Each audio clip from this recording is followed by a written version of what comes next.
Hello, this is Dr. Muhammad, and this is the structure response characteristics.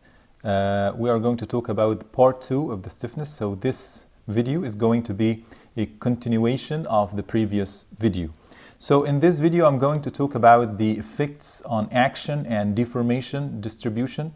What is the effect of the stiffness on action and deformation distributions in general?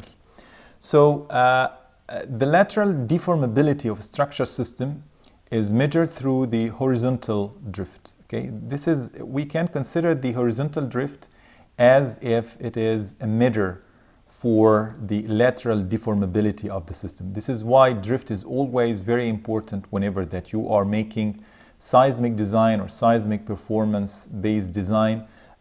You are going to find drift is like a very important measure for whatever the type of design that you are doing. In buildings, story drifts, which we call it like capital delta, are the absolute displacement of any floor relative to the base. So this is delta here. It is, if we're going to talk about delta of the roof, for example, this is the maximum displacement here compared to the base, which is the base of the building here. Okay, so this is delta. While we have another type of engineering demand parameter, we call it small delta. Define the relative lateral displacement between two consecutive floors, which is this small delta here.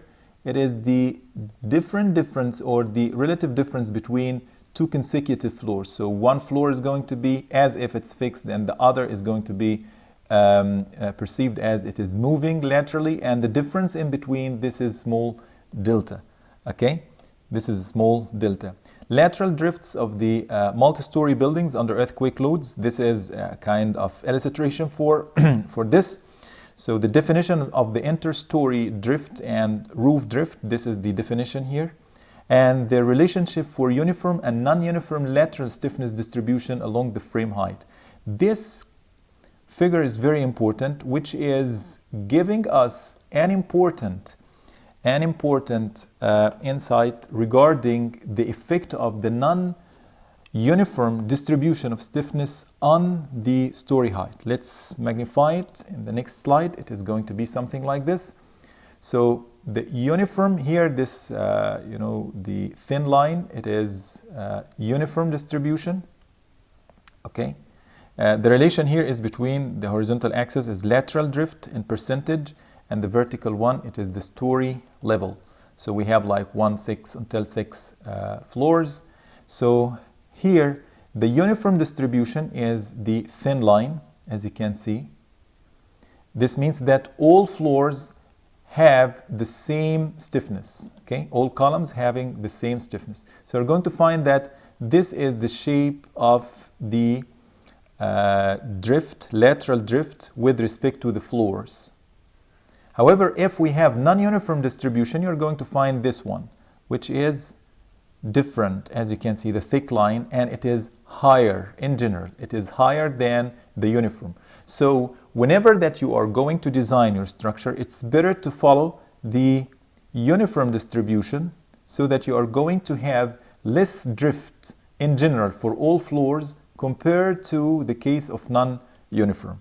Okay, this is very important conclusion that gives us an important issue regarding, or an important piece of advice regarding the design of the structures, that we need to maintain uniform stiffness distribution. This is the meaning of uniform distribution.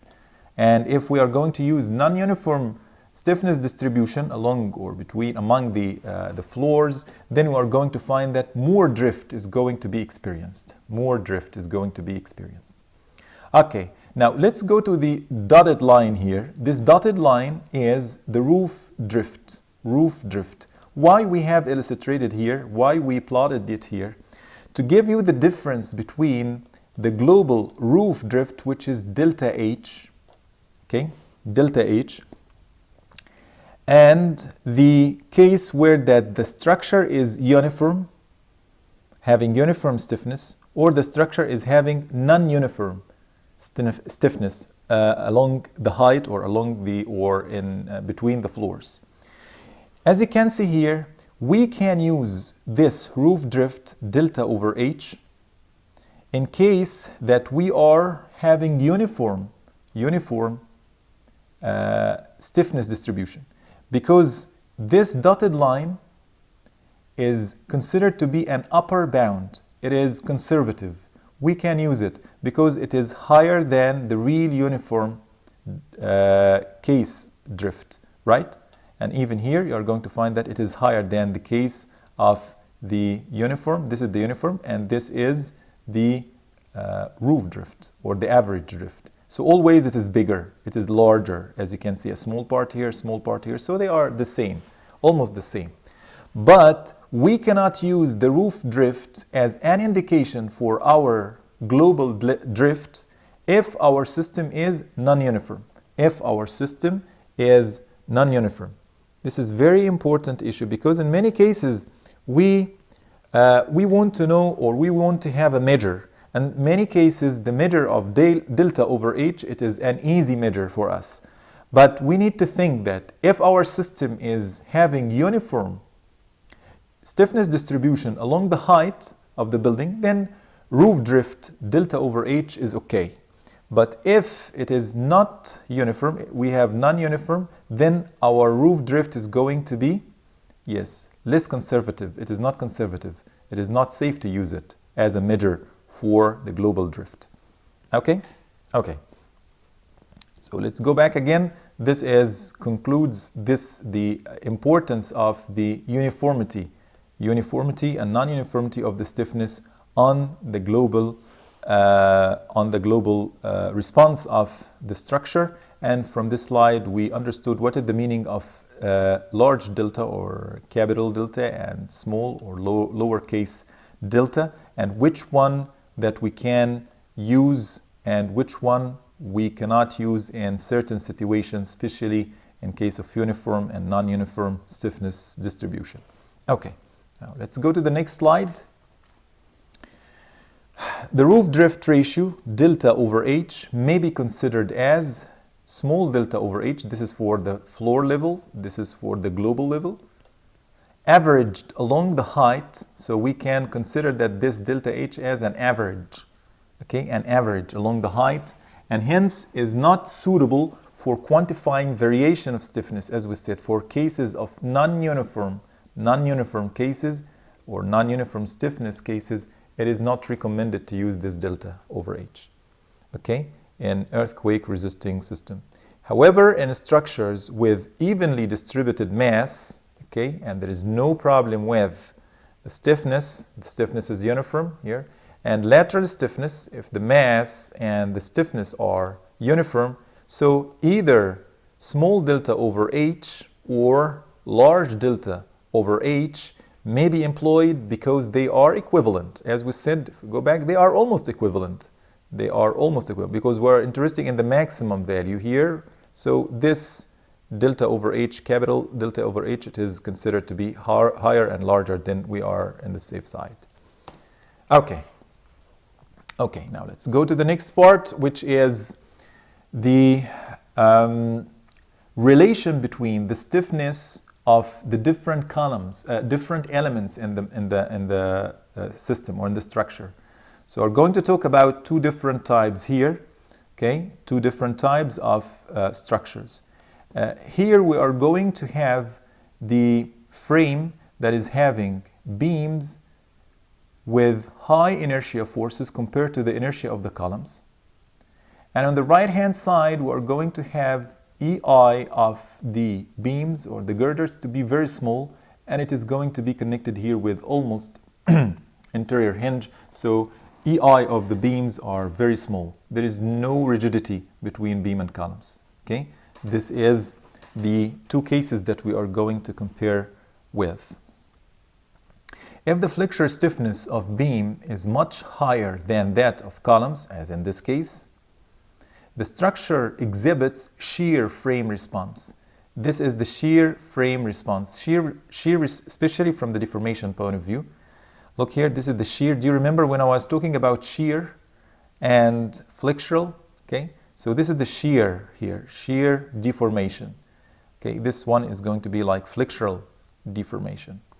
Okay, let's go now to, this is the frame layout. Okay, now let's go to the bending moment diagrams in columns. We're interested in columns.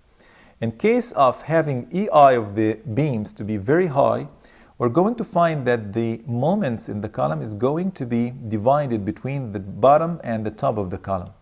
So the moment in the columns is going to be less compared to the same lateral load if it's applied on the case of weak beams, where that you are going very weak beams or the beam's inertia is not there. We're going to find that the moment here is going to be much larger compared to the case of the EI inertia of the beam is very high. Okay, now let's go to the deformation.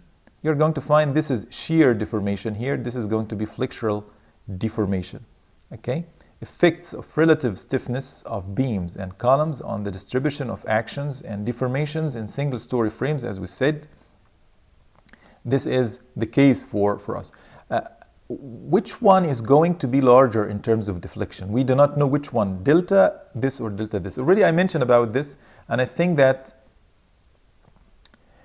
we can go through this understanding here, which is related to the roof drifts of weak column strong beam frame are generally higher than those of strong column weak beam frame, especially at higher stories. So we are talking about some like concepts in the design which is related weak column strong beam versus strong column weak beam. We're talking about the inertia here. So we found that the roof drift of these weak column strong beams, okay, is generally higher than strong column weak beams. So this philosophy is better. Okay, strong column weak beam is going to give us a lower, okay, or lower drifts. Let's have a look on the next slide. I think that we have. So anyway, if we consider that this is going to be like this is strong column, weak beam, and this is like strong column, strong beam, weak column, then as we said, this delta supposedly to be less than this delta. Okay, this is what we are having from this. What we can understand from this hint over here. Okay. Okay. So the spread of the inelasticity, another important thing, which is the spread of inelasticity may lead to significant degrees of the structure stiffness that in turn causes fundamental period of vibration to elongate considerably. The period of the elongation is going to elongate if we are going to have spread of inelasticity case. Spread of inelasticity case. Okay. So this is the two hints that we are going to talk in detail in the next 2 slides. Okay. Now let's consider that we have different systems now. Let's consider that we are having different systems to see what is the effect of these systems in our performance or behavior of the structure. Okay. So first of all, we are going to find that the system is, for the regular system, for example, we have done like static and dynamic inelastic analyses were carried out on these sample or group samples of buildings. The first building, as you can see here, it is like 8-story irregular frame building because we do not have columns here and here. And in B case, it is regular frame. It is regular frame in plan and in elevation, so it is regular frame. And here it is regular frame wall building. So we have wall here, which is core, and we have frame at the outside perimeter of the building. So we were like making comparison between or among these 3 different types in order to see and think about the spread of inelasticity and the elongation of the period. Okay, we found this kind of graph here. Okay, we designed, this is the irregular frame, this is regular frame, this is frame wall system, which is the dual system. And we are comparing with different, so do not care about these kind of M30, M15 and so on. They are like different sets of the same building, different, categories of the same system, which is irregular frame. So we have like 1, 2, 3, 4 different types. And we found that for each type, this means that the same pattern moves, applies. We found that this is the elastic, which is the white bar here, and inelastic, which is going to be inelastic based on D. D means that only the design load is used. One of the design earthquake is used, of the ground acceleration, okay? So this means that here, for example, the earthquake design force, let's assume it is 100, for example, okay? But in case of inelastic 2D means that we have designed the structure in order to get or add the level of 200 kilonewton base year, for example. This is the meaning. Only for comparison, that we are putting inelastic based on regular design of 100 kilonewton or design based earthquake, and we used also another like double of the intensity of the earthquake to get more inelastic behavior to judge what is the performance of the structure. Okay, so we found that, look here, this is the case of inelastic, this is the case of elastic. But the case of inelastic with design earthquake or double design earthquake, we found that for the case of irregular frame, it is, almost, we are like having more than almost 100%, right? That what is the vertical axis? It is the period of the structure, the period of the structure, okay? So this is an elongation in the period of the structure. The structure tend to be more flexible, like having more time or the period itself means that the natural period of the structure is increasing with time, due to the inelastic deformation in the structure. And actually this is the same, almost the same for all of them. So we put it here, the average percentage of elongation in period is almost 100% for the irregular frame. This is the case, almost 100%. So this is the average here, this is for elastic, and this is the average for the inelastic, almost like double. For the case of the regular frame, we found it like 90%. So it is like 90%, almost also similar to the other case. For the case of the regular frame wall, which is the last one, I think that you are going to find that the difference is less. The increase is almost 60%. 60%. This means that the system is having an impact on the elongation or the period, elongation of the period. Okay? So for irregular frame, if the same structure is irregular, then the elongation is going to be almost double. If it's regular, almost double because it's almost 90%. But here for dual system, the elongation is going to be the least. It is almost 60% only. Okay? So this gives us an exposure or gives us an understanding of that different system would experience different period elongation in the inelastic range. Okay. So now let's go back to the strong column weak beam versus weak column strong beam philosophy and see which one is going to be giving us more drift. Commonly you are going to find that weak column strong beam is going to give, as you can see, it's the dotted line here. The horizontal line is considered to be the normalized lateral displacement, which is the story drift over the top floor drift. We're going to find that the dotted line means that higher drift at each story story number 2. Here, this is higher than the case of the solid line, which is the strong column, weak beam. Okay, so we have the two cases here, which is strong column, weak beam, this is the common case that we usually use in our design. Remember this very well. In our design, we're always using this philosophy in the design. Strong column, weak beam philosophy.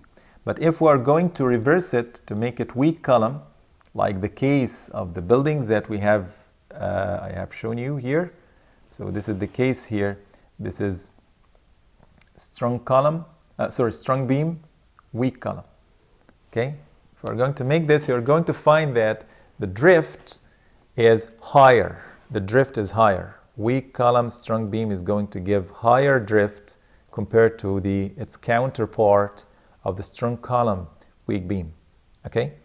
So the values are expressed in non-dimensional form. Drifts of the weak column, strong beam frame are generally higher. We can say that. Generally higher than those of the strong column, weak beam frame, especially at higher floors.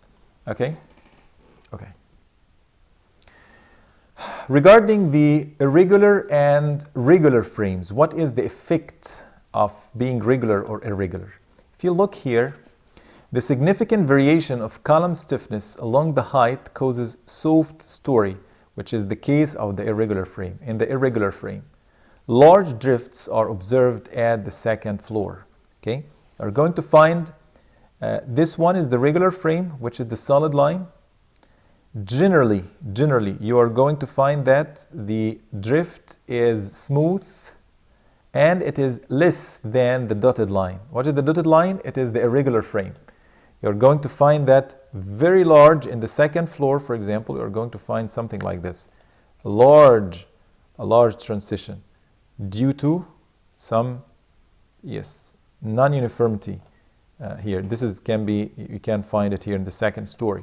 Okay, but here it is smooth. As you can see, it is a smooth transition between the floors, smooth transition. Okay, so in irregular frame and regular frame, we're going to find that lower drifts are going to be lower drift is going to be experienced by the regular frame, and this is why. What is the reason for this? Because of the formation of a soft story in the second floor.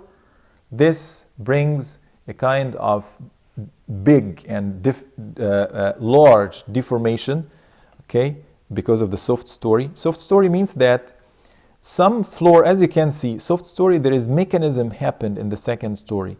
There is all the structure above it is going to be like as if they are shifting laterally. This is shear deformation here. This is shear deformation. Something like this, and then all of a sudden you find that there is a abrupt change in the drift. This is what we call it the soft story effect. Okay, but here in this it is going to be smooth, as you can see, something like this. Okay. Now let's go to the second part of this video, which is related to the non-structural damage control. Non-structural damage control. I mean that the effect of the stiffness on non-structural damage and the controlling of it. Non-structural damage caused by earthquake can be attributed to excessive lateral drifts of structures. So whenever that we talk about non-structural damage, like bricks or curtain walls or something like this, they are any damage in these non-structural elements. This is due to the excessive lateral drifts, the excessive lateral drifts of the structure systems. Okay. Structures may possess difficult strength to withstand earthquake loads but have insufficient lateral stiffness to limit non-structural damage. What is the meaning of this? Take care of the word strength that we use, that structures may have strength to withstand the earthquake, but in many cases they do not have the sufficient lateral stiffness to limit non-structural damage. Okay, so we are having this problem, which is that we are designing our structure to be strong, so based on strength limits, but we are neglecting the stiffness limits in order to maintain our non-structural or to limit non-structural damage. So you need to, whenever that you design for seismic design, you need to take care of the strength and stiffness together. Okay, this is for safety, for example. This is strength for safety, but stiffness is very important for serviceability, which is related to controlling the non-structural damage. Strength limit states do not provide adequate drift control, definitely, because they are dealing with strengths only. We want the structures and the elements to be safe and having the enough strength to withstand any forces coming from the earthquake excitation. But on the other hand, the drift control is not going to be provided by our strength limit states. We need to have like limit states dedicated only for drift control or dedicated for non-structural elements. For example, for steel structures and for medium to high-rise buildings with moment-resisting frames or narrow shear walls. This is a common problem actually for most of the seismic design of buildings, especially in steel and medium to high-rise buildings. That moment-resisting and moment-resisting frames and narrow shear walls. You're going to find that they are not strength limit states which we are designing for. They are not providing the adequate drift control. They are not providing the limit states to maintain non-structural elements to be like within the expected damage that we are expecting or that we wish to have. Okay. The next is the lateral deflections may be used to control deformations up to and beyond strength limit. Yes, that's right. Because in our structure, whenever that we have our structure, something like this. So if we say something like this. So if we say that the strength is here, this is the strength limit state, and this is the deflection in, corresponding to the strength limit state. But actually, we can control the structure to different limit states beyond the strength limit. Okay, so lateral deflections may be used to control deformations up to, this is the meaning of up to, and beyond the strength limits too. Strength limit. Okay, because we have different limit states. We have immediate occupancy, for example, life safety, collapse prevention. We have different limit states that can control or we can preserve based on our requirements. So it's not necessary to be linked with the strength limit. Structural systems tend to behave linearly under low magnitude earthquakes. This is a logic thing. At this stage, values of drifts vary between 0.5 to 1%. So in common, whenever that we have drift limits within 0.5 to 1%, this means that we are in the elastic range. Okay, this means that we are in the elastic range. The yield horizontal displacement of steel moment-resisting frame may vary between 1 to 1.2. Whenever that we are talking about steel moment-resisting frames, then the horizontal displacement, it is in the range of 1 to 1.5% of the height of the structure.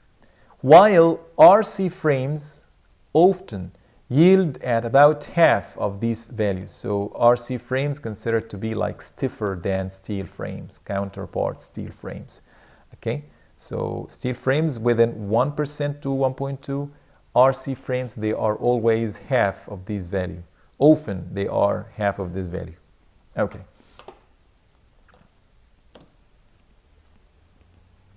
Modern seismic design codes also include stringent drift limits to ensure adequate lateral stiffness of the structure and hence reduce the extent of non-structural damage. When we are going to design, we are going to find that there are some limits that the modern seismic codes, they are stipulating on the designer in order to maintain the non-structural damage within the acceptable limits and the drift limits to be like within the service or the serviceability limit states. So we are going to see this in our design later on in a later stage in our course. Sharp variations of stiffness in plan and elevation can cause damage concentration and should be avoided. generally this is right. Whenever that we have sharp variation in stiffness, means that whenever that you are designing, for example, if you have like this is a column on the first floor, and then this is another column in the top floor. This is very stiff column. This is very, like we can say, slender column. This kind of variation is going to make a kind of damage concentration. It would increase the seismic demand at this point. So you need to avoid this. Any kind of abrupt change in stiffness is not recommended, whether on the element level or on the structure level. For example, assume that we have a plan like this,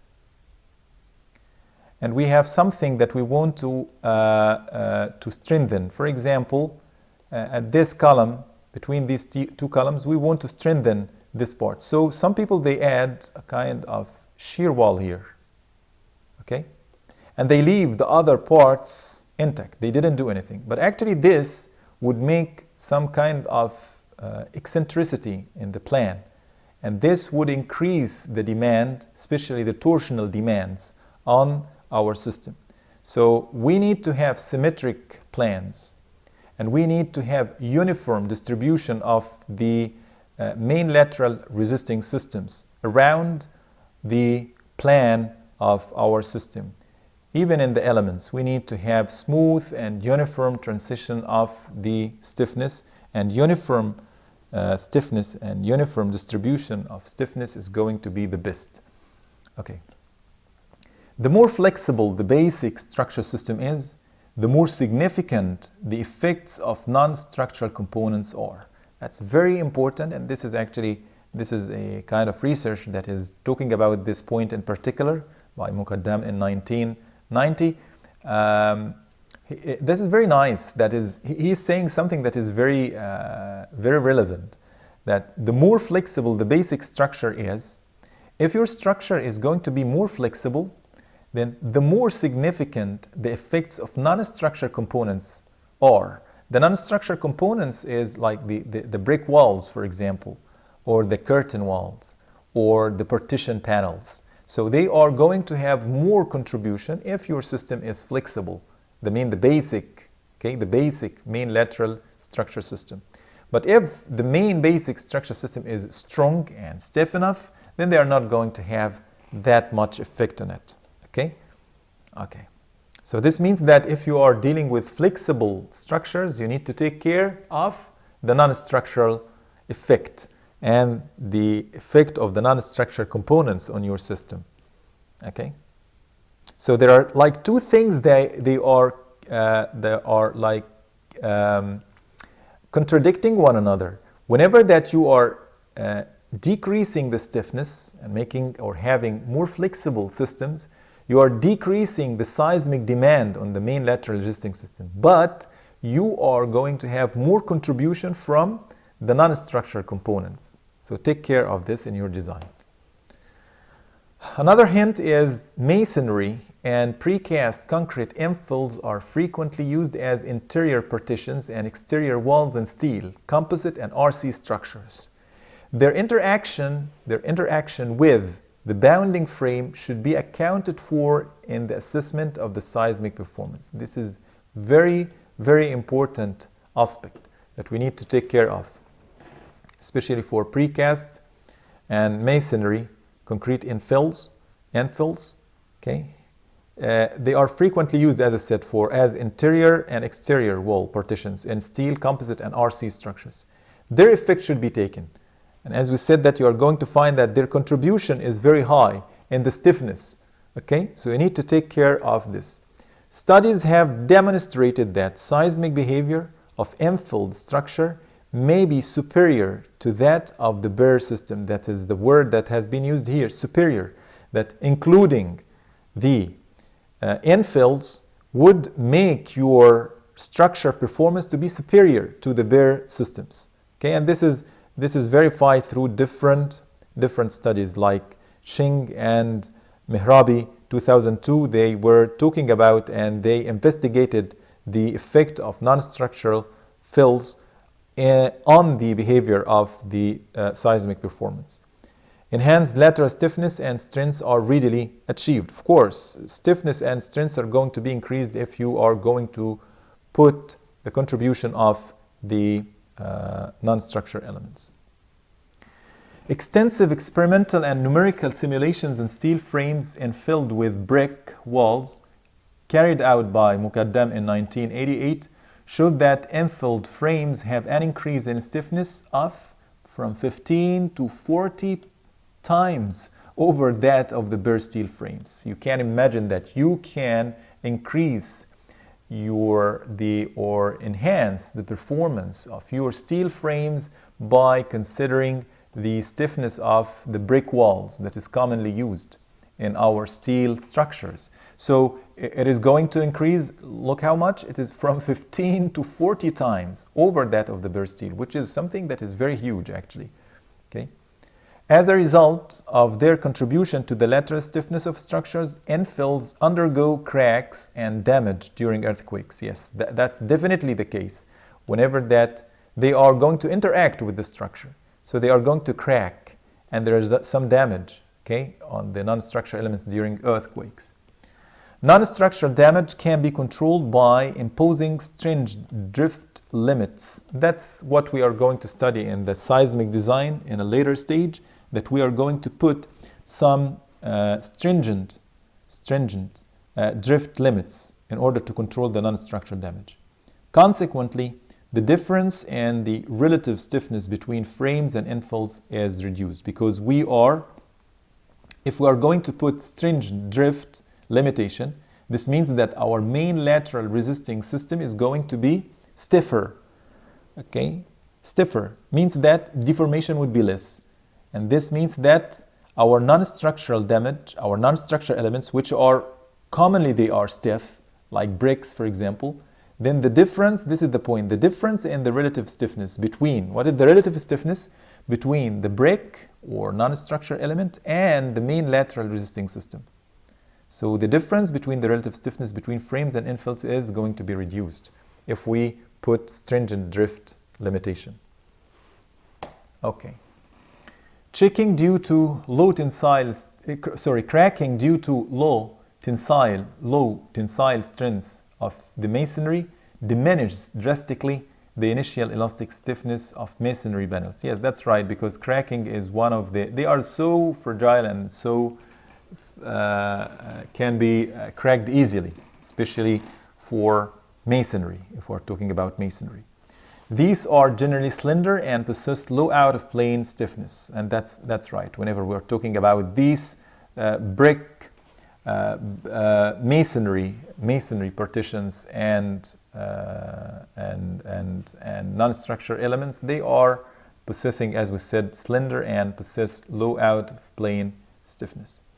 The presence of masonry infills may affect the response positively or negatively. This is the conclusion. You can put this as the conclusion, okay?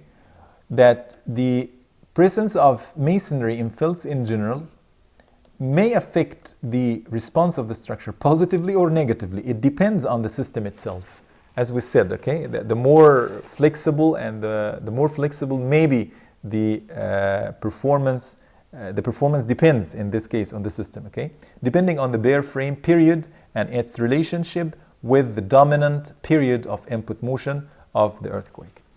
Okay, I think this is the end of this video. I hope that these are, I consider them as some few hints important for you to understand the effects on actions and deformation distribution. And I hope that they help you in understanding more and more about this important parameter for structure, which is stiffness. Thank you, and see you in the next video.